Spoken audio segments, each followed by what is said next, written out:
दोस्तों, good morning all of you friends. आज मैं आप लोगों के लिए संपूर्ण पेडागॉजी की महामैराथन क्लास लेकर आई हूँ। इसमें मैं आपसे पेडागॉजी के इम्पॉर्टेंट टॉपिक्स और प्रीवियस ईयर क्वेश्चन दोनों ही डिस्कस करूँगी।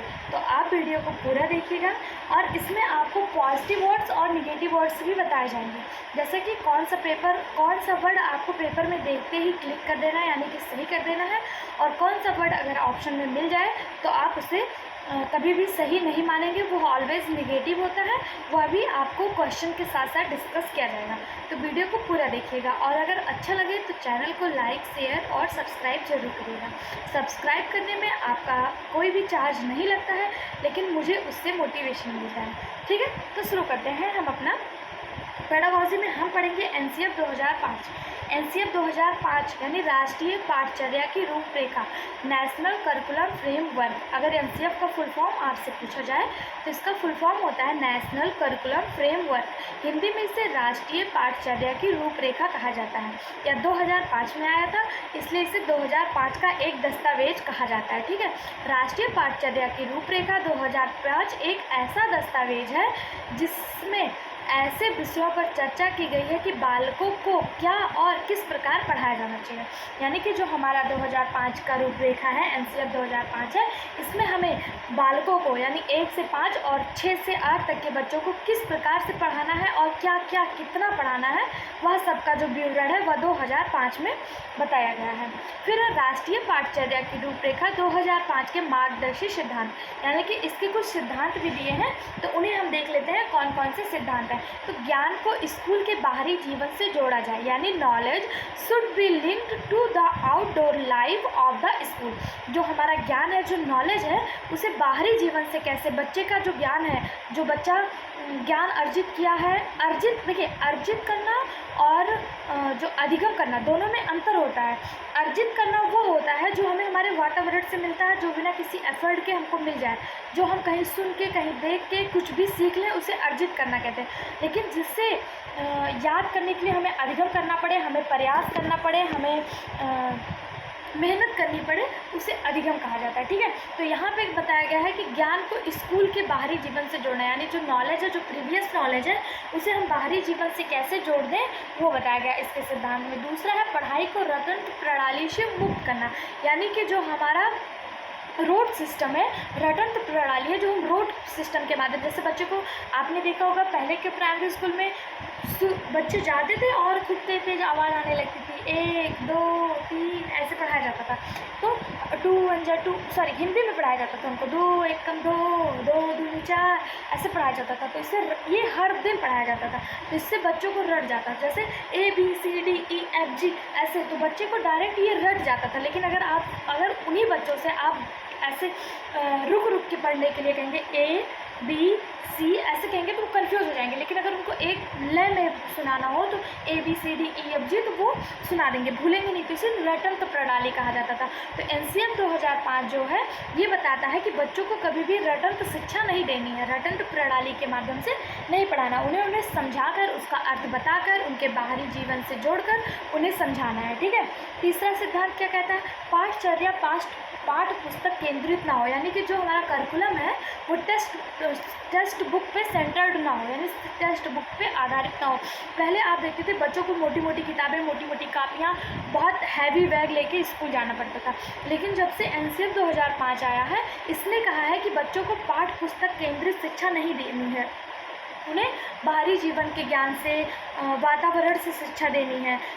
पाठ पुस्तक बहुत मोटी, बहुत हैवी नहीं देना है। ठीक है, फिर दिया है विद्यालय में दी जाने वाली शिक्षा को विभिन्न प्रकार की गतिविधियों से जोड़ा जाए, यानी कि जो बच्चे हैं उन्हें विभिन्न प्रकार की एक्टिविटी करा के, the education provide in the school should be linked to the various type of activities, यानी एक्टिविटीज़ करा के। जैसे आप बच्चे को कुछ भी पढ़ा रहे हैं, जैसे आप उसको टेबल याद करवा रहे हैं, तो उसे आप टॉयज़ के माध्यम से, जैसे 2 1 जा 2 2 2 जा 4 होता है, तो आप उसे 2 टॉयज़ दीजिए, फिर 2 टॉयज़ दीजिए, फिर उनको ऐड करने को बोलिए।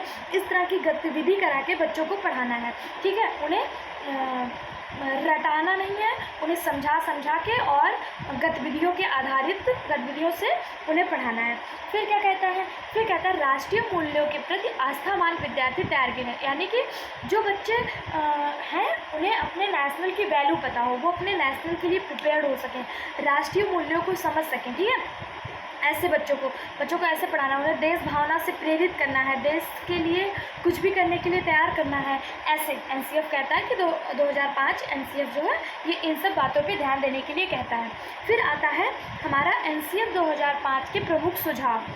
एनसीएफ 2005 क्या क्या सुझाव देता है। अभी तक हमने क्या देखा, सिद्धांत देखा, अब हम देखेंगे सुझाव क्या क्या है।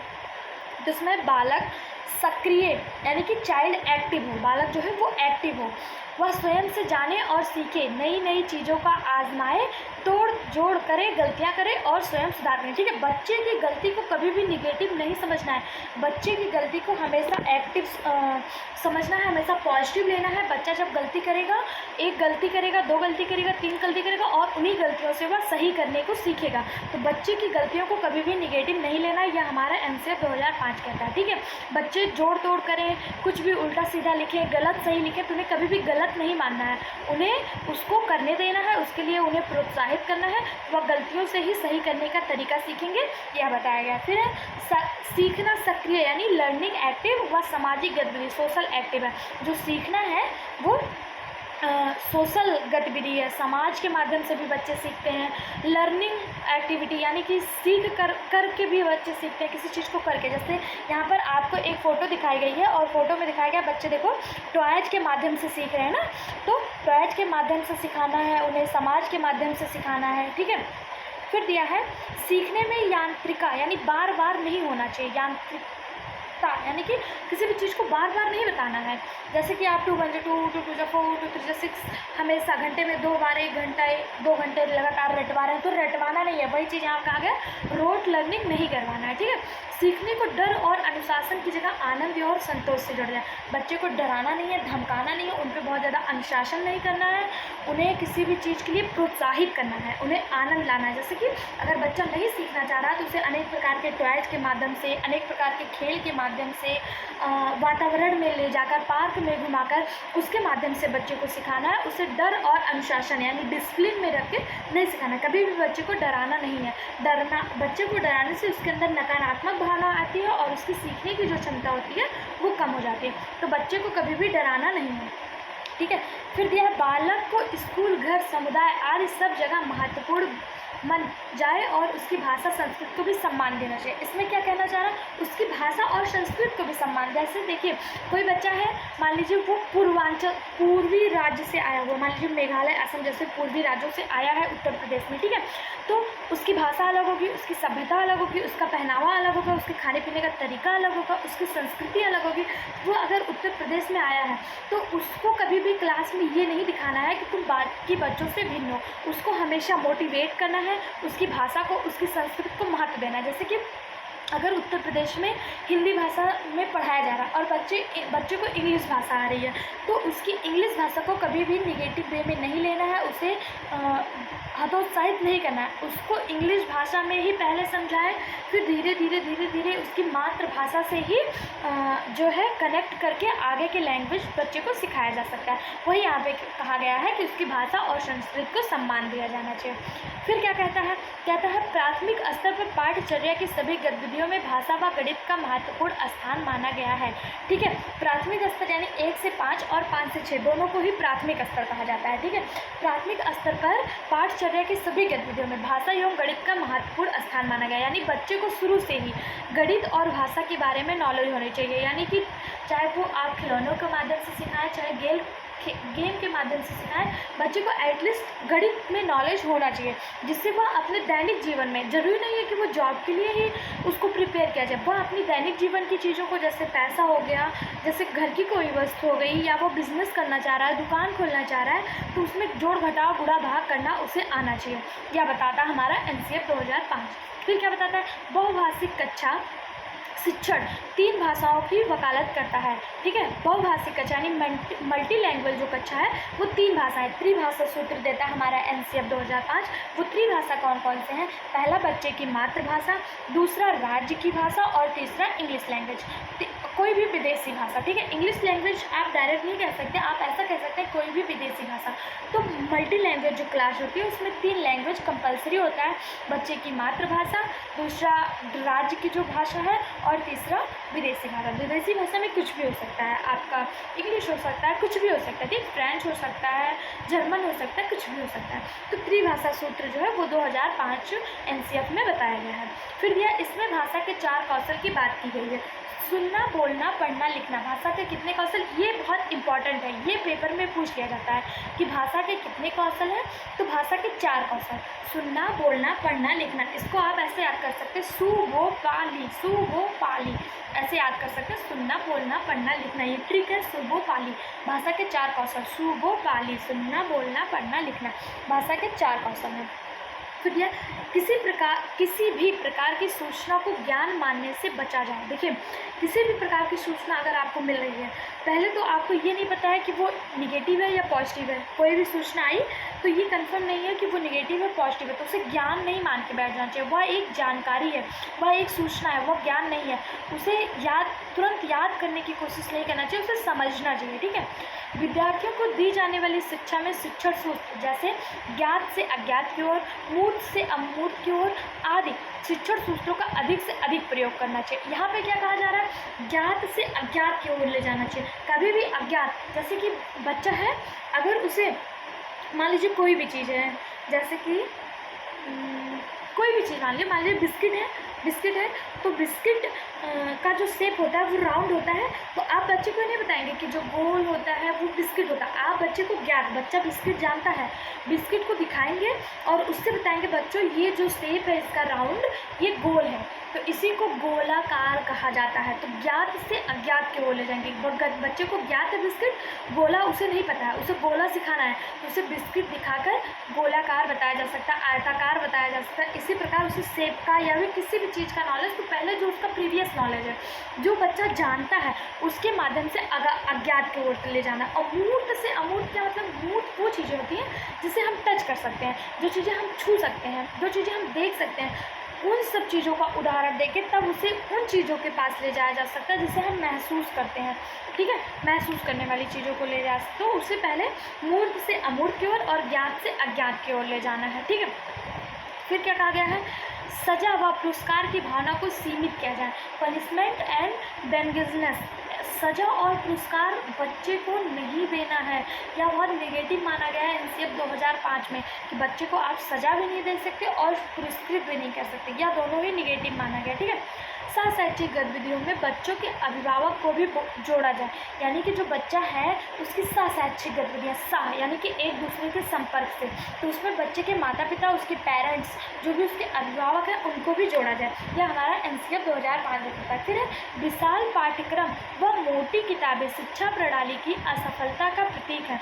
जैसा कि अभी हमने आपको इसके पहले सुझाव में भी बताया था कि बच्चे को कभी भी मोटी किताबें नहीं प्रीफर करनी है, उन्हें खेल के माध्यम से, एक्टिविटीज़ के माध्यम से सिखाना है, मोटी किताबों के माध्यम से नहीं सिखाना है, ठीक है।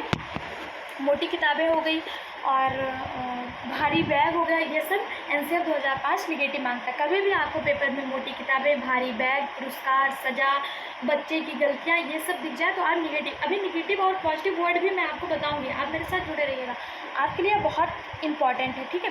देखिए, फिर बताया हम मूल्यों को उपदेश देकर नहीं, वातावरण देकर स्थापित किया जाता है। बच्चे को बच्चा उपदेश के माध्यम से कभी नहीं सीखेगा, बल्कि वो चीज़ें जल्दी सीखे। जैसे छोटा बच्चा है तो घर में जो उसके माता पिता, भाई बहन या परिवार के अन्य लोग कर रहे होते हैं, उसे छोटा बच्चा बहुत जल्दी अडॉप्ट कर लेता है। अगर देखिए घर में गाली गलौज हो रही हो, कोई गाली कर रहा हो और आप बच्चे को सिखा रहे हैं कि बेटा गाली देना गंदी बात होती है, मान लीजिए कोई सिगरेट पी रहा है और आप बच्चे को बता रहे हैं बेटा सिगरेट पीना गलती बात होती है, तो बच्चा वो नहीं सीखेगा जो उसे सिखाया जा रहा, बल्कि बच्चा सोचेगा खुद तो डेली गाली देते हैं, खुद तो डेली सिगरेट पीते हैं और मुझे मना कर रहे हैं, मैं भी ट्राई करूँगा। तो बच्चा जो होता है वो उपदेश से नहीं सीखता, वातावरण से सीखता है। जो उसे वातावरण में, जो वो एटमॉस्फेयर में देख रहा है, अपने आसपास चीज़ों को देख रहा है, उन्हीं चीज़ों को जल्दी अडॉप्ट करता है, ठीक है। वो उपदेश के माध्यम से नहीं सीखता। फिर है पुस्तकालय में बच्चों को स्वयं पुस्तक चुनने का अवसर दें। जैसे कि बच्चे को पुस्तकालय ले जाए, उसे कौन सी पुस्तक पसंद आ रही, कार्टून वाली पसंद आ रही है, ज़्यादा डेकोरेटेड पसंद आ रही है, हिंदी पढ़नी है, इंग्लिश पढ़नी है, कौन सी बुक पढ़नी है, वो बच्चे को अवसर देना चाहिए उससे उसका अत्यधिक विकास होता है।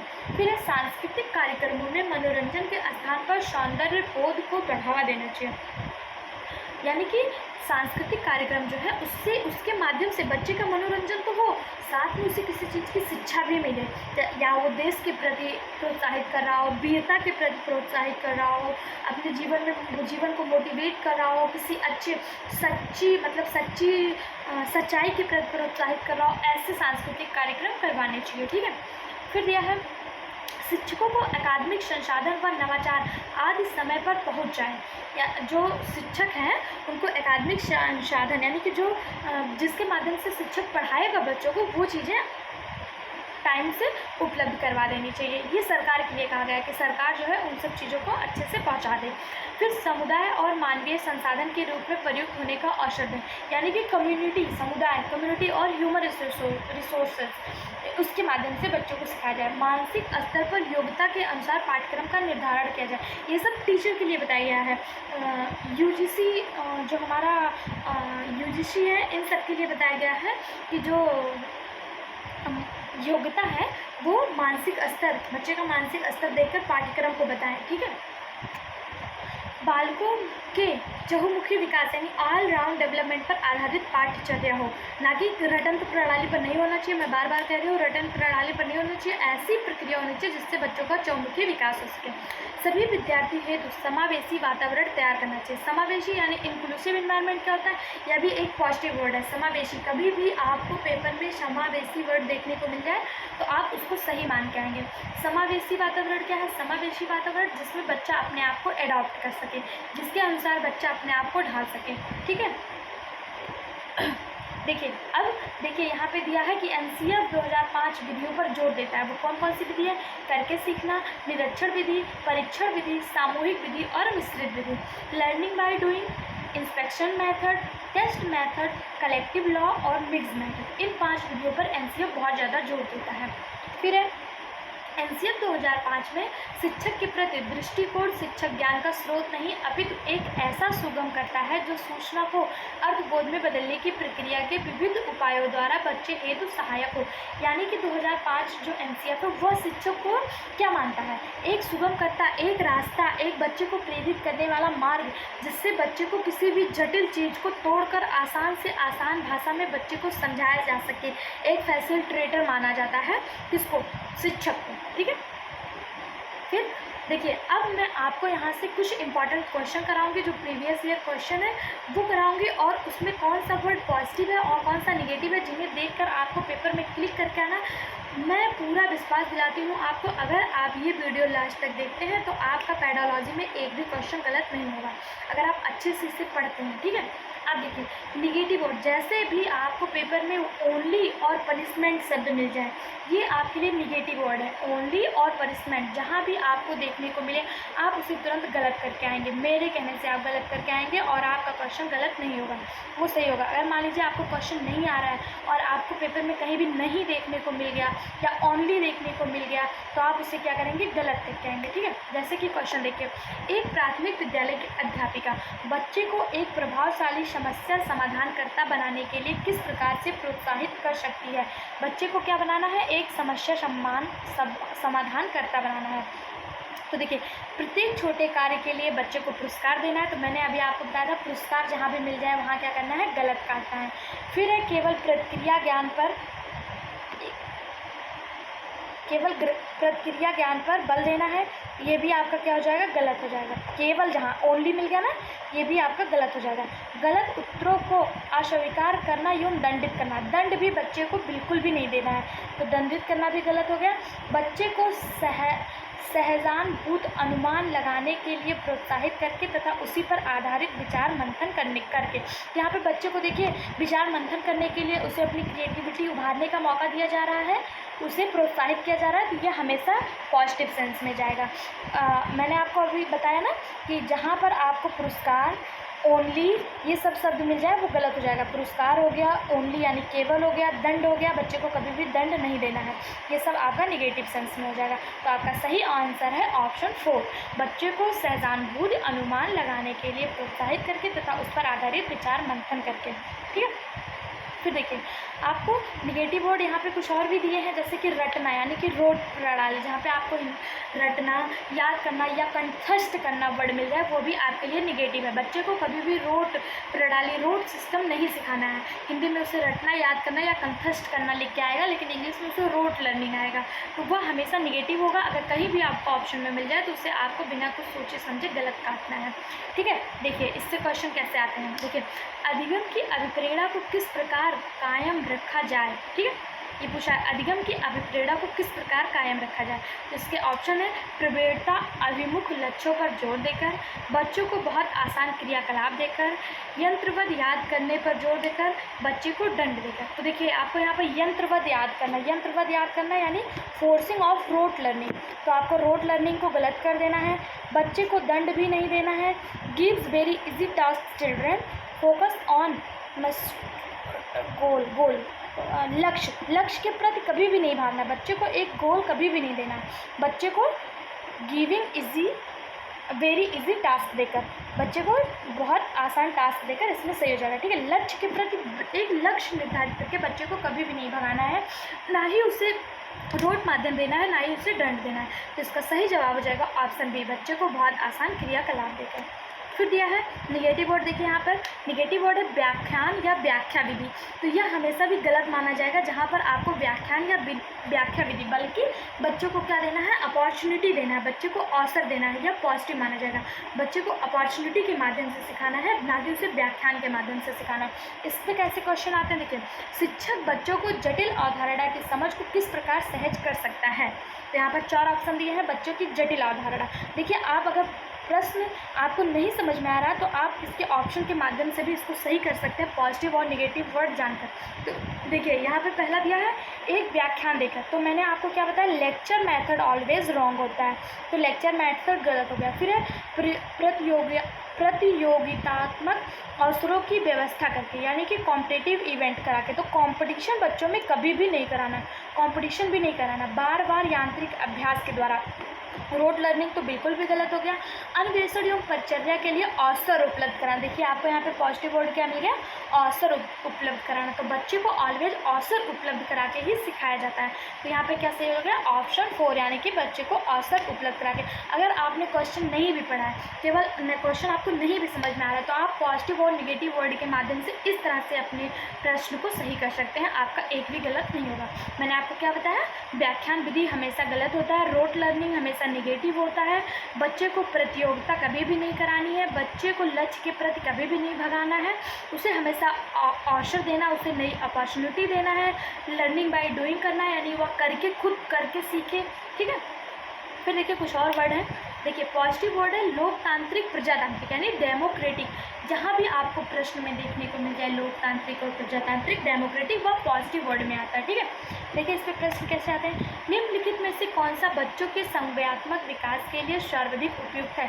संज्ञानात्मक विकास यानी कॉग्निटिव डेवलपमेंट क्या होता है, इमोशनल डेवलपमेंट क्या होता है, अगर आपको नहीं पता है तो आप आंसर के माध्यम से इसको सही कर सकते हैं। जहाँ भी आपको प्रजातांत्रिक या लोकतांत्रिक मिल जाए ये पॉजिटिव होता है। तो देखिए पहले ही ऑप्शन में दिया है कक्षा का प्रजातांत्रिक परिवेश, यानी कि क्लासरूम जो है वो डेमोक्रेटिक हो, तो सही हो गया। दूसरा भी और भी ऑप्शन पढ़ लेते हैं। अभी देखिए मैंने आपको जो निगेटिव बताया है उसमें इसमें आपको निगेटिव भी मिलेंगे। देखिए अध्यापकों की कोई भी सहभागिता नहीं, क्योंकि यह माता पिता का कार्य है। तो आप बताइए बच्चों को जो इमोशनल डेवलपमेंट है उसमें अध्यापकों की सहभागिता नहीं होगी, खुद के दिमाग से सोचिए, होगी ना। अध्यापक टीचर एक महत्वपूर्ण भूमिका निभाते हैं बच्चे के जीवन में, तो यह भी गलत हो गया। कक्षा का नियंत्रित परिवेश, मैंने आपको बताया बच्चे को कभी कंट्रोल में नहीं रखना है, उन्हें हमेशा खुला देना है, उन्हें ओपन माइंडेड बनाना है, खुला माहौल देना, उन्हें करके सीखने के लिए प्रोत्साहित करना, उन्हें कंट्रोल में नहीं करना, उन्हें पनिश नहीं करना है। ठीक है, फिर दिया कक्षा का अधिकारवादी परिवेश। अधिकारवादी परिवेश क्या, वही कि टीचर का अधिकार हो, टीचर जो कहे वही हो, ऐसा कुछ नहीं करना है, बच्चे को करके सीखने पे प्रोत्साहित करना। तो इसका सही जवाब हो गया कक्षा का प्रजातांत्रिक परिवेश, यानी कि democratic classroom environment, option A सही जवाब है। और भी देखिए निगेटिव वर्ड है पुस्तक केंद्रित शिक्षक केंद्रित।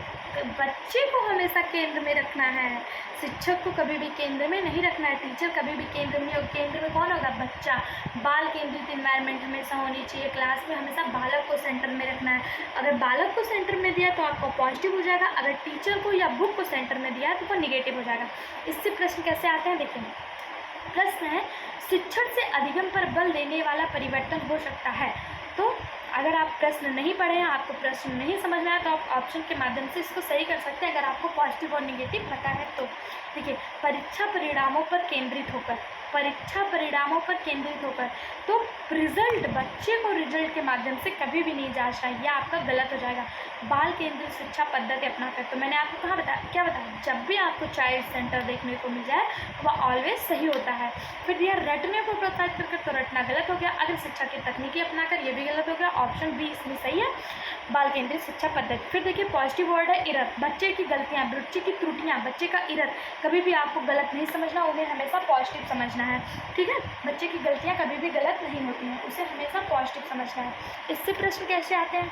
एनसीएफ 2005 के अनुसार गलतियाँ इस कारण महत्वपूर्ण होती हैं। अब यहाँ पे आपको ऑप्शन दिया है, यह विद्यार्थियों को उत्तीर्ण एवं अनुत्तीर्ण समूह में वर्गीकृत करने के लिए एक महत्वपूर्ण उपकरण है।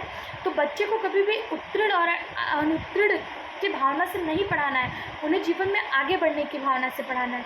फिर देखिए, यह अध्यापकों को बच्चों को डांटने के लिए एक तरीका उपलब्ध कराता है। तो बच्चों को अध्यापक सेंटर कभी भी नहीं होगा, क्लास क्या होगा, हमेशा स्टूडेंट सेंटर होगा, यानी कि बच्चा केंद्रित, बाल केंद्रित होगा, चाइल्ड केंद्रित होगा, टीचर केंद्रित कभी भी नहीं होगा। और अध्यापक कभी भी बच्चे को डांट नहीं सकते हैं, यह भी गलत हो गया।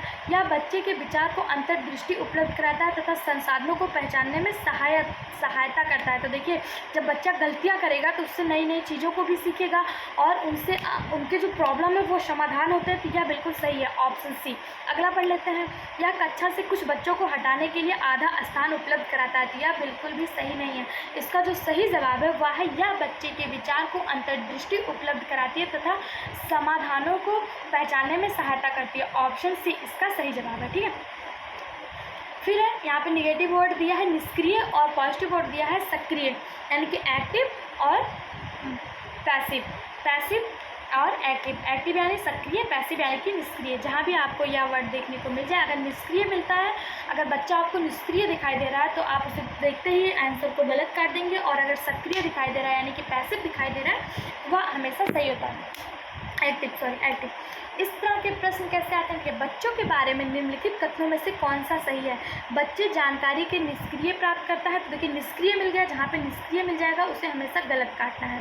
बच्चे समस्या समाधान करता है, बच्चे समस्या का समाधान करता है, तो यह क्या हो जाएगा? बच्चे समस्या को समाधान करता है, नन्हा वैज्ञानिक माना गया है बच्चे को, ये भी बिल्कुल सही है। बच्चे पर्यावरण में सक्रिय अन्वेषक हैं, यह भी बिल्कुल सही है। बच्चे पर्यावरण के सक्रिय अन्वेषक हैं, ये भी सही है। बच्चे को नन्हा वैज्ञानिक किसने कहा था? स्किनर ने बच्चे को नन्हा वैज्ञानिक माना है, तो बच्चे वैज्ञानिक शोध करता है। बच्चे समस्या समाधान करता है, यह भी बिल्कुल सही है, बल्कि उन्हें निष्क्रिय नहीं माना जाएगा, निगेटिव आंसर हो गया। तो इसका सही जवाब होगा बी, सी और डी। कौन से ऑप्शन में दिया है बी, सी और डी? ऑप्शन ए, यहाँ पे ऑप्शन ए में दिया है बी, सी और डी, यह सही हो जाएगा। ठीक है, फिर दिया है आपको निगेटिव वर्ड खाली स्लेट, कोरी पट्टी। बच्चे को कभी भी ब्लैंक पेपर नहीं मानना है, खाली स्लेट और कोरी पट्टी नहीं मानना है। बच्चे हमेशा जब विद्यालय में आते हैं तो वो अपने वातावरण से, अपने घर से, अपने परिवार से, अपने समाज से कुछ ना कुछ सीख के आते हैं, उन्हें कभी भी खाली पेपर नहीं मानना। पहले कहा जाता था कि बच्चे कोरा कागज़ होते हैं, उनके दिमाग में जो भी भरो वो भर जाता है, लेकिन अब ऐसी मान्यता नहीं है। बच्चे को कभी भी खाली स्लेट नहीं मानना है, ऑलरेडी उनके दिमाग में कुछ ना कुछ होता है। इससे प्रश्न कैसे आते हैं देखिए, पूछा गया प्रगतिशील शिक्षा में बच्चे को किस प्रकार से देखा जाता है? खाली स्लेट के रूप में? यह बिल्कुल गलत है, बच्चे को ब्लैंक स्लेट के रूप में कभी भी नहीं देखना है। छोटे वयस्क के रूप में, तो बच्चे छोटे वयस्क के रूप में। फिर देखिए निष्क्रिय अनुकारकों के रूप में, तो निष्क्रिय आ गया, गलत हो गया। सक्रिय अन्वेषक के रूप में, देखिए आपको यहाँ पे एक्टिव एक्सपोजर दिख रहा है, तो एक्टिव वर्ड जहाँ भी मिल जाए वो आपका सही हो जाता है, तो ऑप्शन डी इसका सही जवाब है। फिर है पॉजिटिव वर्ड बच्चों के विचार और मातृभाषा। बच्चों का जो विचार है और मातृभाषा, अगर आपको किसी भी क्वेश्चन में बच्चे की मातृभाषा और बच्चे के विचार यानी मदर लैंग्वेज, मदर टंग देखने को मिल जा रहा है तो हमेशा पॉजिटिव होगा, उसे कभी भी गलत नहीं समझना है। इस पर क्वेश्चन देखिए, क्वेश्चन दिया भाषा विकास में सहयोग करने का कौन सा तरीका गलत है? बच्चे को बिना टोके प्रकरण पर बात करना, उसकी अपनी भाषा के प्रयोग को अमान्य करना। बच्चे की अपनी भाषा कभी भी अमान्य नहीं करनी है, उसे कभी भी रोकना नहीं है, डिसप्रूव नहीं करना है। या गलत हो गया?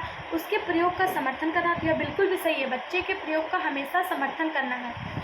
भाषा के प्रयोग के अवसर उपलब्ध कराना। तो देखिए यहाँ पे पूछा कौन सा तरीका गलत है।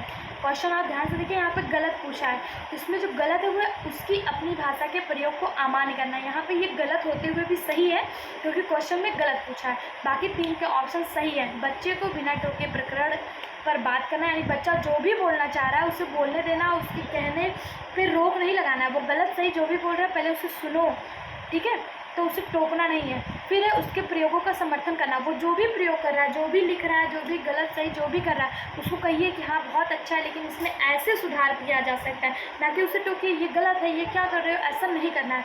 पहले उसे करने देना है, उसके बाद उसमें उसको सुधार करने के लिए कहना है। भाषा के प्रयोगों का अवसर उपलब्ध कराना। बच्चे को हमेशा अवसर देना है, हमेशा अपॉर्चुनिटी देनी है, ठीक है। इसमें समझ आ गया, ऑप्शन भी सही है, ठीक है, क्योंकि वो गलत है, गलत होते हुए भी वो सही है, क्योंकि वहाँ पे गलत पूछा था। फिर दिया है पॉजिटिव वर्ड कुछ वास्तविक और दैनिक जीवन से जोड़ना। बच्चे को हमेशा वास्तविक और दैनिक जीवन से जोड़ के रखना है, ये पॉजिटिव वर्ड आ जाएगा। इस पर क्वेश्चन देखिए, राष्ट्रीय पाठचर्या की रूपरेखा 2005 मानती है कि गणित में चिंतन और तर्कणा का एक तरीका शामिल होता है। इस दृष्टिकोण को किसके द्वारा प्राप्त किया जा सकता है? तो देखिए क्वेश्चन इतना बड़ा है, अगर आपको क्वेश्चन नहीं समझ में आ रहा है तो आप आंसर के माध्यम से भी इसको सही कर सकते हैं। जैसे देखिए, विद्यार्थियों को विशेष कोचिंग देना, तो बच्चे को कोचिंग भी कभी भी नहीं देना है। बच्चे को कोचिंग को महत्व NCF 2005 में नहीं बताया गया। फिर खोजबीन उपागम का प्रयोग करना, हस्तचालकों का प्रयोग करना, संकल्पनाओं को वास्तविक जीवन से जोड़ना, विद्यार्थियों को चर्चाओं में शामिल करना। तो यह सही लग रहा है, आगे भी पढ़ लेते हैं। गणित की सभी पाठ्य पुस्तकों का पुनर्लेखन करना। पाठ्य पुस्तक आधारित शिक्षा कभी भी नहीं होगी। विद्यार्थियों को बहुत सारे सवाल कार्य पत्र देकर बच्चे को होमवर्क नहीं देना है, कार्य पत्र बहुत सारे लोड बर्डन नहीं डालना, बल्कि उन्हें क्या करना है, एक्टिव रखना है। तो ऑप्शन भी सही होगा कि बच्चे को खोजबीन प्रयोग करवाना है, उन्हें चर्चाओं में शामिल करना है। तो ऑप्शन भी इसका सही होगा। फिर दिया निगेटिव वर्ड लैंगिक असमानता, लैंगिक असमानता, जेंडर इक्वलिटी और जेंडर बायस। ये जहाँ भी आपको जेंडर इक्वलिटी और जेंडर इनइक्वलिटी और जेंडर बायस वर्ड जैसे देखने को मिल जाए तो उसे हमेशा गलत कर देना है, क्योंकि यह निगेटिव वर्ड माना जाता है। जैसे कि देखिए, कक्षा में परिचर्चा के दौरान एक शिक्षक प्रायः लड़कियों की तुलना में लड़कों पर अधिक ध्यान देता है। यह किसका उदाहरण है? तो लड़की और लड़कों में अंतर कर दिया, ये जेंडर बायस हो गया, जेंडर बायस हो गया। तो यह क्या हो गया? जेंडर बायस, ठीक है। लड़के और लड़कियों में पक्षपात कर रहा है, दोनों में अंतर कर रहा है, तो ऑप्शन ए यानी कि जेंडर बायस। तो यह क्या हो जाएगा? जेंडर बायस का उदाहरण है। फिर दिया है जिज्ञासा यानी क्यूरियोसिटी और प्रश्न पूछना। इस पर कभी भी निगेटिव नहीं करना। बच्चा जिज्ञासु होता है, वह अपने प्रश्न को पूछ सकता है क्लास में, या निगेटिव नहीं या पॉजिटिव माना जाता है, ठीक है। इससे प्रश्न कैसे आते हैं? कक्षा में बच्चों को प्रेरित समझा जा सकता है यदि वे शिक्षक से स्पष्टीकरण प्राप्त करने के लिए प्रश्न पूछते हैं, वे अच्छी तरह से वर्दी पहने स्कूल में आते हैं, वे कक्षा में अनुशासन बनाए रखते हैं, वे सभी उपस्थिति में नियमित रहते हैं। तो देखिए, बच्चे को प्रेरित वहाँ समझा जाएगा जहाँ बच्चा एक्टिव हो। बच्चा वर्दी पहन के स्कूल में आता है, ये सही है, लेकिन इसमें बच्चा प्रेरित नहीं है। वे कक्षा में अनुशासन बनाए रखते हैं, यह भी जरूरी है, लेकिन इसमें बच्चा कोई भी प्रेरित नहीं दिख रहा, इसमें भी नहीं दिख रहा। वे सभी उपस्थिति में नियमित रहते हैं, ये भी नहीं सही। वे शिक्षक के स्पष्टीकरण प्राप्त करने के लिए प्रश्न पूछते हैं, यहाँ बच्चा एक्टिव दिख रहा है, तो यह हमेशा सही होगा। बच्चा प्रश्न पूछ रहा है तो वो अपने क्लास को लेकर एक्टिव है, तो यह ऑलवेज सही माना जाएगा जहाँ बच्चा एक्टिव हो। जैसे आपको यहाँ पे बताया, बच्चा जिज्ञासु हो, बच्चा प्रश्न पूछे, ठीक है, वो हमेशा सही होता है। फिर देखिए, पॉजिटिव वर्ड है इंकरेज और निगेटिव वर्ड है डिस्करेज, यानी कि बच्चे को ऑलवेज इंकरेज करना है, बच्चे को हमेशा प्रोत्साहित करना है, ना कि उसे हतोत्साहित। हतोत्साहित बच्चे को कभी भी नहीं करना, चाहे वो गलत कर रहा है चाहे वो सही कर रहा है, फिर भी आप बच्चे को हतोत्साहित नहीं करेंगे। जहाँ भी आपको हतोत्साहित वर्ड मिल जाएगा, आप उसे देखते ही गलत कर देंगे। जैसा कि देखिए, प्रश्न दिया, विविध शिक्षार्थियों वाली एक समावेशी कक्षा में सहभाग, अधिगम और समवयस्कों के बीच सीखना, ठीक है। इसमें ऑप्शन दिया सक्रिय रूप से निरुत्साहित किया जाए तो निरुत्साहित मिल गया या गलत हो गया। केवल वर्ड मिल गया तो ऐसे ही गलत हो गया। सक्रिय रूप से प्रोत्साहित तो आपको क्या बताया गया कि प्रोत्साहित वर्ड जहाँ भी मिले वह हमेशा सही होता है, तो यहाँ पे प्रोत्साहित दिया है तो प्रोत्साहित वर्ड सही हो गया। यहाँ पे केवल देखते ही गलत काट देना, निरुत्साहित देखते ही गलत काट देना है। और यहाँ पे दिया कार्यान्वित नहीं किया जाना चाहिए और विद्यार्थियों की क्षमताओं के अनुसार अलग अलग किया जाना। तो बच्चों को कभी भी क्षमताओं के अनुसार पे उन्हें बांटा नहीं जाएगा, उनकी योग्यता के अनुसार उन्हें बांटा नहीं जाएगा, बल्कि उन्हें क्या किया जाएगा, उन्हें प्रोत्साहित किया जाएगा। तो ऑप्शन सी इसका क्या हो जाएगा, सही जवाब हो जाएगा ऑप्शन सी। ठीक है, और भी प्रश्न। पॉजिटिव, जैसे बच्चा हमेशा पॉजिटिव होगा, चाहे वो गलत करे चाहे वो सही करे, चाहे वो जो भी करे वो हमेशा पॉजिटिव, यानी कि सेंटर में यानी कि केंद्र में रखा जाएगा, वो हमेशा पॉजिटिव होगा। ठीक है, इससे प्रश्न कैसे आता है, जब बच्चा फेल होता है तो उसका तात्पर्य है बच्चा पढ़ाई के लिए योग्य नहीं है। ऐसा आप कभी भी नहीं कह सकते। बच्चा अगर फेल भी हो रहा है तो आप उसे कभी भी अयोग्य घोषित नहीं कर सकते। बच्चे को हमेशा पॉजिटिव में रखना है। अगर आपको एक टीचर बनना है तो आपको बच्चे को हमेशा पॉजिटिव में रखना है। बच्चे ने उत्तरों को सही तरीके से नहीं किया, बच्चे की गलती कभी भी नहीं निकालनी है। अगर आप बच्चे की गलती निकाल रहे हैं तो आप उसे निगेटिव वे में ले जा रहे हैं, तो यह आपका गलत तरीका माना जाएगा। ठीक है, तो ये भी गलत हो गया, योग्य नहीं है, ये भी गलत। बच्चे को प्राइवेट ट्यूशन लेनी चाहिए। ट्यूशन के लिए कभी भी मोटिवेट व्यवस्था फेल हुई है। जब बच्चा फेल होता है तो उसका तात्पर्य है कि इसका तात्पर्य student is not fit the student, बच्चा पढ़ाई के लिए योग्य नहीं है, ये भी कभी नहीं कहेंगे। बच्चे ने उत्तरों को सही तरीके से नहीं किया, बच्चे की गलती नहीं निकालनी है। इसमें कुछ ऑप्शन में गलत दिया हुआ है, क्योंकि व्यवस्था, आप यहाँ पे व्यवस्था फेल हुई, आप सिस्टम को गलत मान सकते हैं, लेकिन बच्चे को कभी भी गलत नहीं मानेंगे। चाहे उसकी गलतियाँ हो, चाहे वो फेल हुआ हो, आप सिस्टम को गलत मान सकते हैं, लेकिन बच्चे की गलती कभी भी नहीं निकालेंगे। तो यहाँ पर ऑप्शन 4 सही हो जाएगा।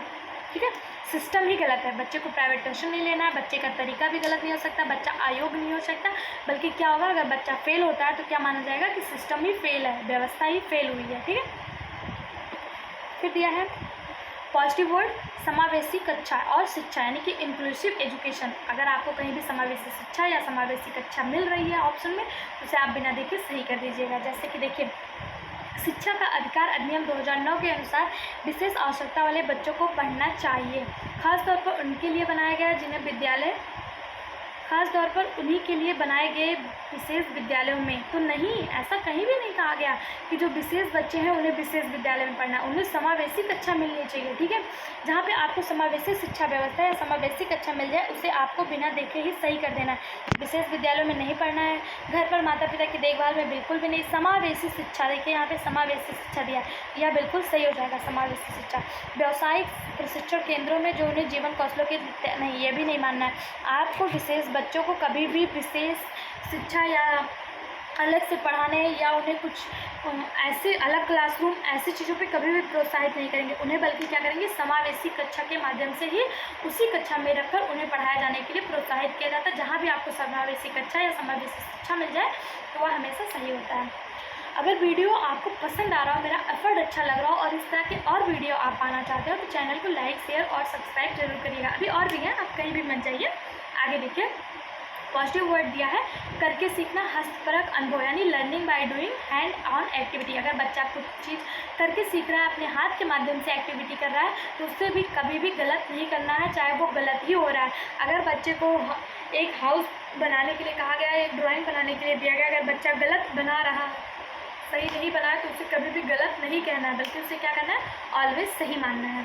ठीक है, जैसे कि देखिए प्रश्न आता है, निम्नलिखित में से कौन सा पर्यावरण अध्ययन का उद्देश्य नहीं है। पर्यावरण अध्ययन यानी एनवायरनमेंट स्टडी पूछा है, तो उसका ऑब्जेक्टिव क्या नहीं है। बच्चे को पाठ्य पुस्तक की परिभाषा प्रदान करने के लिए प्रोत्साहित करना, तो बच्चे को पाठ्य पुस्तक केंद्रित शिक्षा कभी भी नहीं देनी है।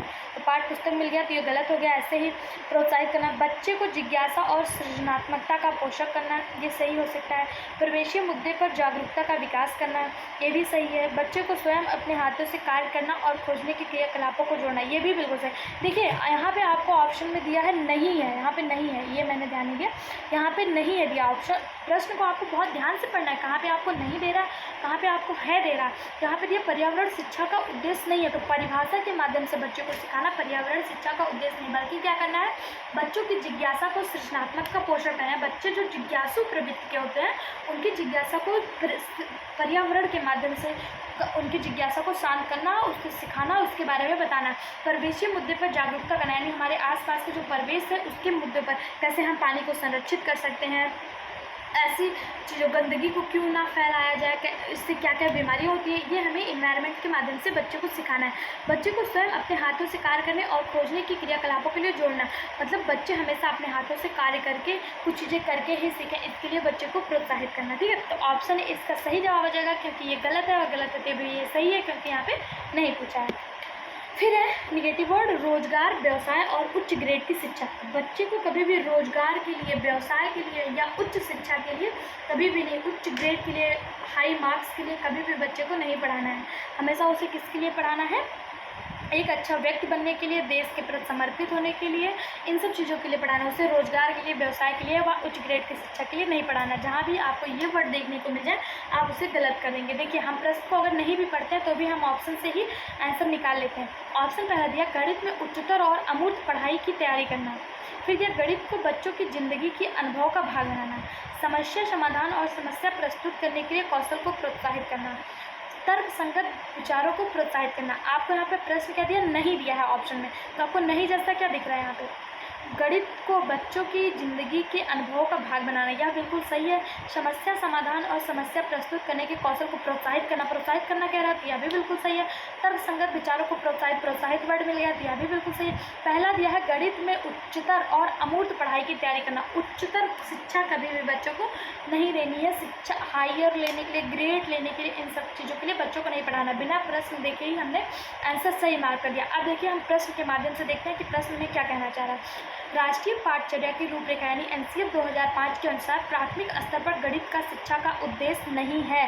तो गणित की शिक्षा का उद्देश्य क्या नहीं है, अमूर्त पढ़ाई के लिए तैयार करना, यह उद्देश्य नहीं है। बाकी तीनों सही है, जिंदगी में गणित का अनुभव होना, गणित से समस्याओं को समाधान करना और प्रोत्साहित करना तर्कसंगत विचारों के लिए, यह बिल्कुल सही है।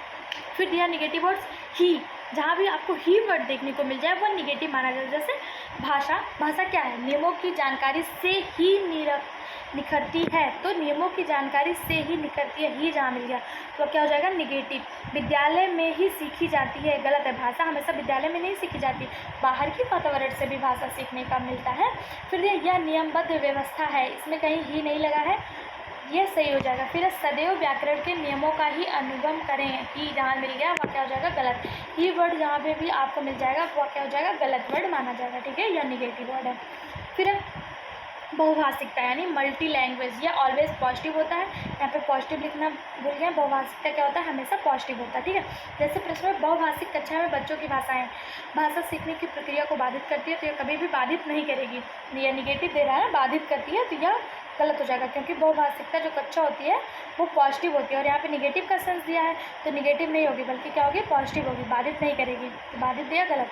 संसाधनों के रूप में कार्य कर सकती है, शिक्षक के लिए बेहद जटिल चुनौती, तो यहाँ पे भी निगेटिव का सेंस दे रहा है, ये भी गलत। आकलन की प्रक्रिया को बाधित कर सकती है, ये भी गलत। संसाधनों के रूप में कार्य कर सकती है, तो सही है। बहुभाषिकता क्या है, संसाधन के रूप में कार्य कर सकती है, यानी कि बहुभाषिकता से बच्चे को सिखाया जा सकता है अनेक प्रकार की भाषाओं का। जैसे उसका मदर टंग है तो मदर टंग के माध्यम से, अगर उसको हिंदी आ रही तो हिंदी के माध्यम से, इंग्लिश आ रही तो इंग्लिश के माध्यम से, इस तरह से बहुभाषिक कक्षा यानी मल्टी लैंग्वेज का यूज करके आप बच्चे को सिखा सकते हैं, या बच्चे के लिए एक संसाधन का कार्य करती है, ना कि बाधा का। ठीक है, फिर पॉजिटिव वर्ड पोर्टफोलियो, जहाँ पे भी आपको पोर्टफोलियो देखने को मिल जाए वो हमेशा पॉजिटिव वर्ड माना जाता है। ठीक है, जैसे प्रश्न देखिए, अपने विद्यार्थियों के भाषा संबंधित क्रमिक विकास का आकलन करने के लिए आपकी निर्भरता मुख्य रूप से किस पर है, पोर्टफोलियो के आकलन पर, मौखिक कार्य करवाने पर, गृह कार्य की उत्तर पुस्तिका के अवलोकन पर, कक्षा कार्य में अवलोकन पर। तो मैंने आपको क्या बताया, पोर्टफोलियो अगर आपको मिल जाए तो वो पॉजिटिव वर्ड माना जाता है, तो यहाँ पर कौन सा सही हो गया, ऑप्शन ए। वैसे भी अगर आप देखें विद्यार्थियों के भाषा संबंधित क्रमिक विकास, अगर बच्चे के क्रमिक विकास को देखना है तो मौखिक कार्य, अगर आप मौखिक कुछ पूछ रहे हैं उसे, ओरली कुछ पूछ रहे हैं तो उससे आप उसका क्रमिक विकास नहीं देख सकते हैं। गृह कार्य की उत्तर पुस्तिका, गृह कार्य में जो उसको मिला है वो किसी और से करवा के ले आ रहा है, तो उसका अवलोकन करके कैसे उसका विकास देख पाएंगे। कक्षा में अवलोकन करके इससे भी नहीं, आप उसका पोर्टफोलियो, टीचर के द्वारा एक बच्चे का पोर्टफोलियो बनाया जाता है जिसमें उसके अच्छे बुरे सारे हैबिट्स देखे जाते हैं, तो उसके माध्यम से बच्चे का आकलन किया जाता है। ठीक है, तो ऑप्शन ए इसका क्या हो जाएगा सही जवाब, क्योंकि यहाँ पे पोर्टफोलियो देखने को मिल गया। तो पोर्टफोलियो ऑलवेज नेगेटिव के सेंस में आता है, सॉरी पॉजिटिव के सेंस में आता है। ठीक है, फिर दिया है विभिन्न संदर्भ, पॉजिटिव वर्ड है विभिन्न संदर्भ। जैसे देखिए विभिन्न संदर्भ जहाँ भी आपको देखने को मिल जाए वो हमेशा पॉजिटिव होता है। इसमें से कौन सी प्राथमिक स्तर पर भाषा शिक्षण का कौन सा उद्देश्य अनिवार्यता नहीं है, अनिवार्यता नहीं है। तो जहाँ पे आपको विभिन्न संदर्भ देखने को मिलेगा वो पॉजिटिव होगा। देखिए विभिन्न संदर्भों में प्रयुक्त भाषा के सही अर्थ ग्रहण करना, यह बिल्कुल सही है। विभिन्न संदर्भों और स्थितियों में अपनी बात व्यक्त करने की कुशलता का विकास, यह भी बिल्कुल सही है। भाषा के अलंकारिक प्रयोगों की क्षमता का विकास, मानवीय मूल्यों का विकास। तो इसमें कौन सा पूछा, अनिवार्य नहीं है। तो भाषा सीखने के लिए आपको मानवीय मूल्यों का विकास, भाषा के अलंकारिक प्रयोगों की क्षमता का विकास, एक मिनट, यहाँ पे आपका ये गलत हो जाएगा, अलंकारिक प्रयोगों का नहीं करना है। ठीक है, फिर आपको देखिए अब यहाँ पे कुछ प्रीवियस ईयर क्वेश्चन, अभी तक मैंने आपको एनसीईआरटी 2005 बताया, पॉजिटिव और निगेटिव वर्ड्स बताया और इससे आने वाले कुछ क्वेश्चन सॉल्व कराए। आप देखिए प्रीवियस ईयर में जो इन प्रश्नों से, इन पॉजिटिव और निगेटिव वर्ड्स से क्वेश्चन बने हैं वो देख लीजिए। प्रीवियस ईयर पेपर जैसे देखिए, अगर मैं इसको नेक्स्ट वीडियो में आपको करा दूँगी। ठीक है, इसको देखने के लिए आप हमारे नेक्स्ट वीडियो में ज़रूर आइएगा। अगर आप हमारे चैनल को सब्सक्राइब करते हैं तथा बेल आइकन पर क्लिक करते हैं तो आपको हमारा नेक्स्ट वीडियो का नोटिफिकेशन मिल जाएगा। दोस्तों अगर आपको मेरा वीडियो और मेरा एफर्ट अगर अच्छा लगा हो तो आप चैनल को लाइक, शेयर और सब्सक्राइब करें। इसी तरह का वीडियो मैं आप लोगों के लिए लेकर आती रहूँगी। वीडियो में लास्ट तक बने रहने के लिए आप सबका धन्यवाद। आप बिल्कुल भी मत भूलिएगा प्रीवियस ईयर क्वेश्चन जो है ये हम नेक्स्ट वीडियो में करने वाले हैं, इसलिए चैनल को सब्सक्राइब और बेल आइकन पर क्लिक जरूर करिएगा। Thank you, bye.